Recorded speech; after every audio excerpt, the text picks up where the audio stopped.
o mai ia olo se fai pola se o mai tau atu e tofua o tau male ele mfo na bisi me te tasi male pula mai se pula me te da tuo e pel tulanga lea se ia fatalo fatu lau fionga ia fatalo fatu fo ile pa ia maulunga o tatu palmene ia ai fa peol a fa sa ula unga fa kaupo I me kai kasi ia lewa lau fionga fongftalai ia e ui lava I se la ngona ele tulanga o tatu tulafon tu mau tasi o valu ele mafai ai lea ona talanoina se ripotia se komiti I le taimi ma le aso e au mai ai ia ai onga o lou finangalo ia ole a fapu e a matutala e lei foi se nganga I tau tosol tatu fontanga e avateli ai ole la o manino le tulanga le sa ofisilia tuai I mei o ai at tau alo tatu o tunu I mea tau swafa ma mea kau whangua Samoa ma mea umaia o lea la ua leo o lunga Supreme Court te tusai ma le vai ngai whai a lea la ua ngaka I lalo I longa winga o le uska I lalo I lunga o lau fionga whangfutalai o lasi siau fasile kifia mama lamai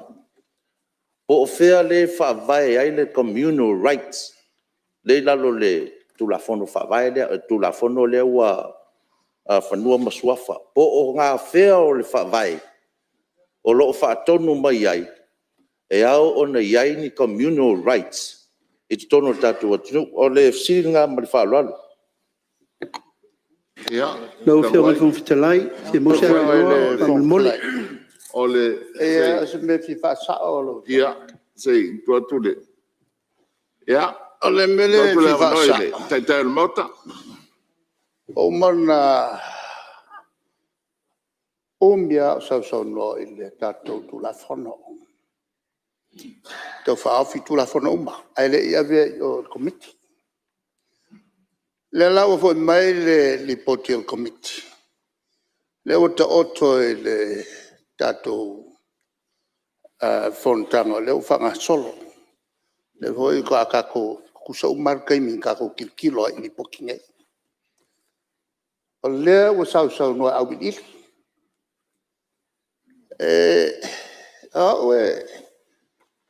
kau fia mamlama o le se senga au bil mereka kalango o le kau kalango kula fongo mai si dia kul kalango au bil fa kau kula fongo ilo meio kau vai aku kau au mai ka kau kele o kalango ya o le kau kalango au bil le tula fongo o le kulanga fo I meio aya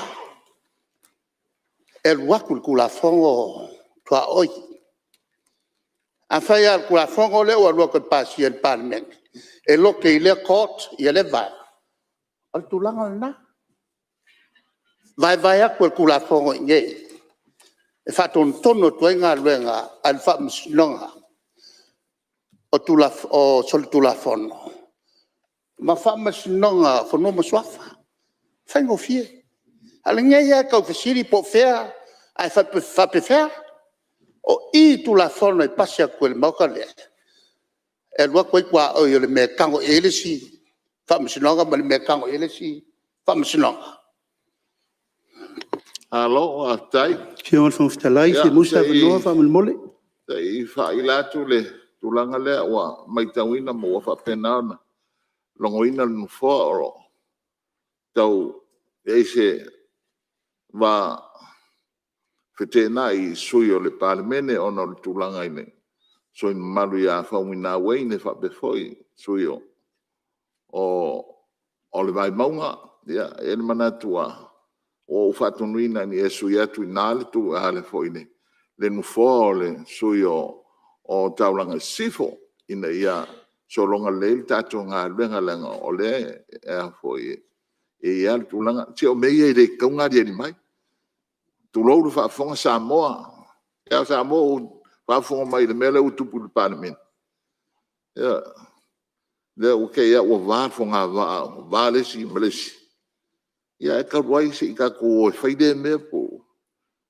e maka ia le wang sa mo le miska ka wai de vesi ka vale ia le ngol kem kongu le o miska le vesi me la fio ki sa mo la ia wangi o le lo fa ka fo le me ka vale fai me alfo mai fa nga o ska dia mo si ia fe me sa mo oh ia la o ko o ma pusa de o male fio ki de ia wangi ki o me nga o fe ko la o fa tuanga fa sui o le va le mota na si le fia me nga ma ko le va ma ya ka ko fa ia me ele se me fa ile anga ile tunu e tatu fa ile lei o le me ile lei den fa tino ele se me le ela le ya se tu atu la no ya la uri tu la mai de Aftai lau fionga ele, fionga fitalai, ma wo foi sava no, vai ngore nei tu malo, o le te whalo le awhalo loa,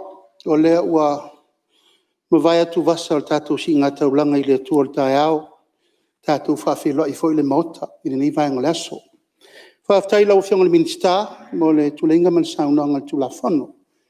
Whaaftai foi i lau fionga le teitei whano, ma lau tau komiti. Ona o la auto lipoti.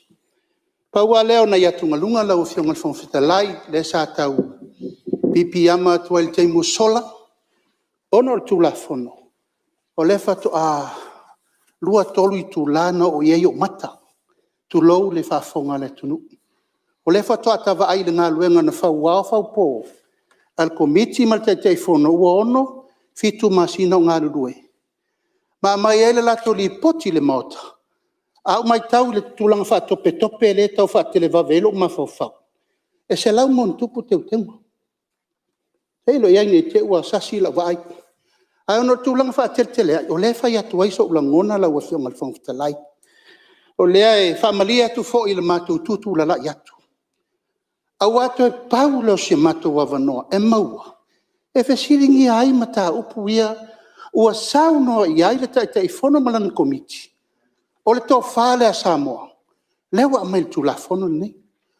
Ai sila la ua fionga le mele tupu. Ia te le whai atu. Le fo i tau te sila mai mo mato wawai atu. O le nei a tau manuo. Ma ave le tua lalo. Ave le fautuanga.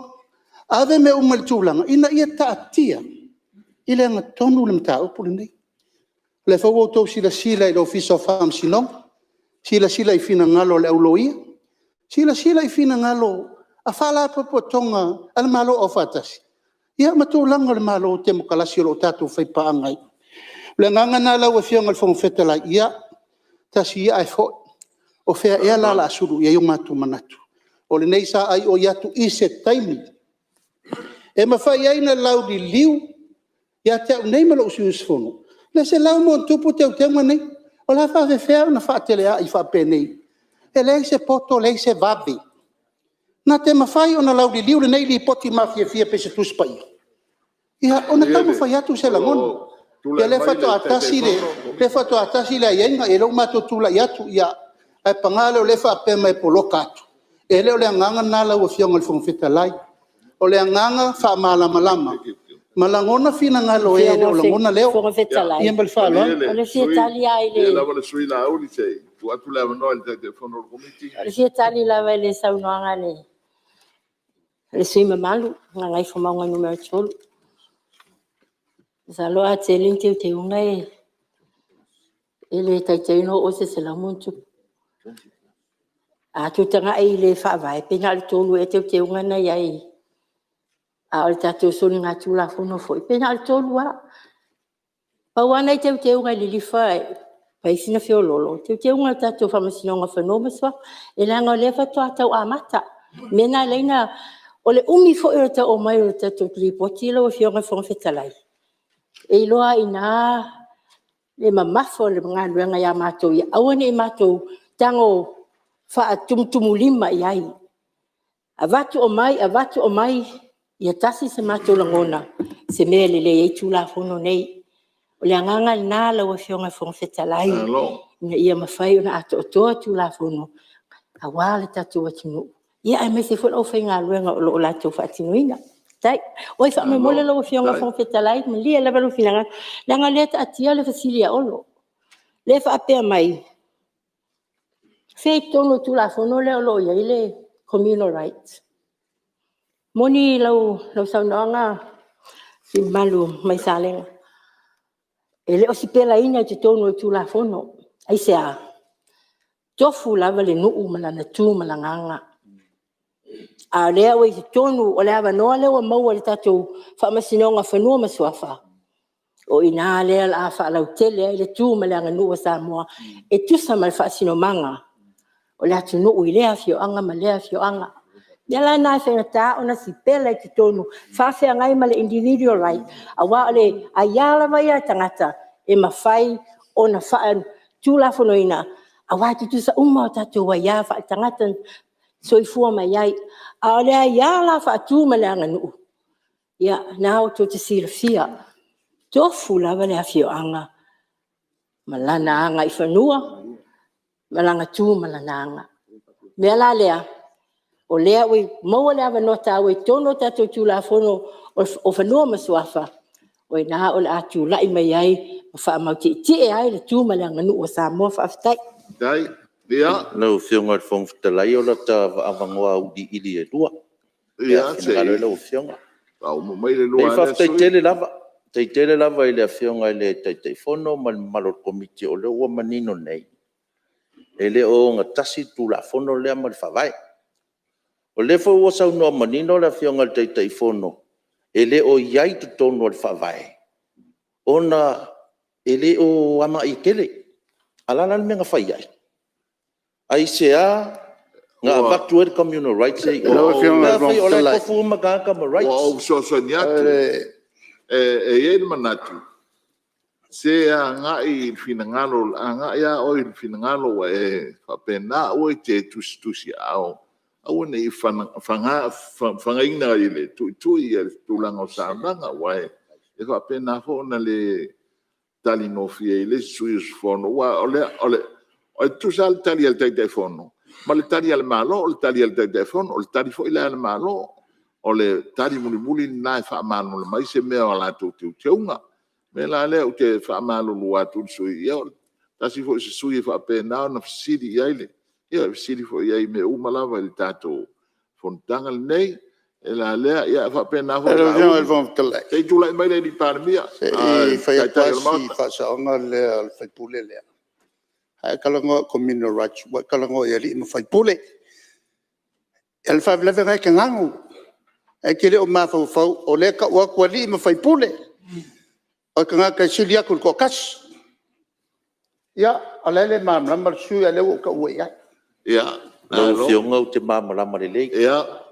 Communal rights o le au vaenga fo i au lotu. Ia. Whalaputonga. O le mele Ia mani mwhai pure lea kau ku ua ku i le mele ka kupu i lau ngoni maku fionga le iei. sui mamar. Ia Se whainga inonga malo. e kariaku le pārmia fuka amaria lo finangano. Ia, whaftai. Ia, isi lo finga il gago fo.